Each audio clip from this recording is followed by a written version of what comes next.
ব্যাস রেডি হয়ে অ্যাটেন্ড করতে যাচ্ছি একটা বেবি শাওয়ার পার্টিতে। Gas what, it's a baby বয়। আজকের জন্য আমি পরেছি আমার favourite blue Jamdani sari. Baby বয় থিমের সাথে ম্যাচ করে ব্লু কালারটা পারফেক্টলি কম্বাইন করে, আর তার জন্যই আমি রেডি হয়ে গেলাম একদম পারফেক্টলি বেবি শাওয়ারের জন্য প্রিপারেশন নিয়ে। কোথাও যাওয়ার আগে কিন্তু ওয়েদারটা বারবার চেক করে নিতে হয়, কারণ এখানের ওয়েদারটা একেবারেই বাজে। Any time anything can happen. কখনো বৃষ্টি হয় তো কখনো স্নো পড়ে, আবার কখনো খুব ভালো রোদ থাকলে পরদিন খুবই গ্লুমি ওয়েদার থাকে। সো যার জন্য বারবার ওয়েদারটা চেক করে নিতে হয় কখনো কোথাও বের হওয়ার আগে, কারণ ইউ নেভার নো।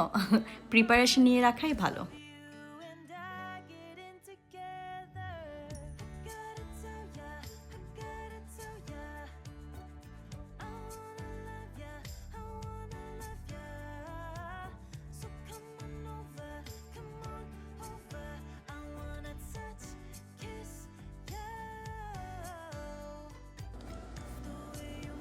অসাধারণ অনেক ধরনের ভ্যারাইটিস ভর্তা ছিল এখানে, আমি প্রত্যেকটার নাম আসলে মনে রাখতে পারিনি।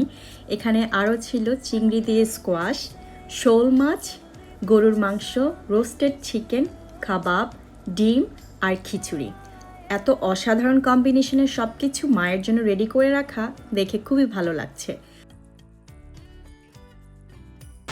ভাইরে ভাই, এত মজার মজার ভর্তা থাকলে কি লোভ সামলানো যায়? তাড়াতাড়ি প্লেট সাজিয়ে নিচ্ছি আমার জন্য। সব কিছু থেকেই একটু একটু করে আমি নেওয়ার জন্য চেষ্টা করব, কারণ প্রত্যেকটা আইটেমে দেখতে অনেক লোভনীয় লাগছিল।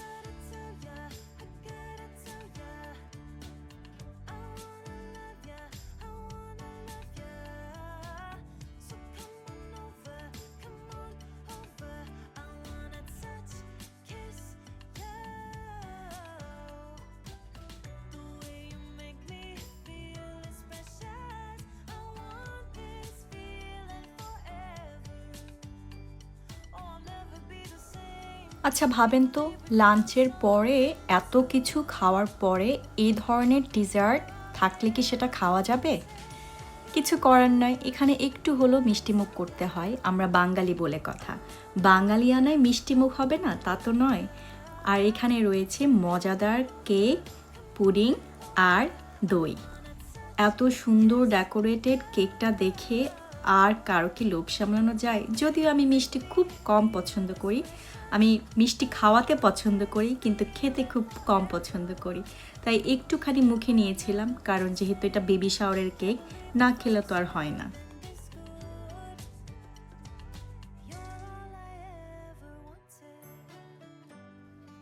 মিষ্টি মুখ করা মানে হচ্ছে বাসায় ফিরে যাওয়ার টাইম হয়ে গেছে। এক্স্যাক্টলি। এখন আমাকে চলে যেতে হবে। সবাইকে অনেক ধন্যবাদ আমার ভ্লগটি দেখার জন্য।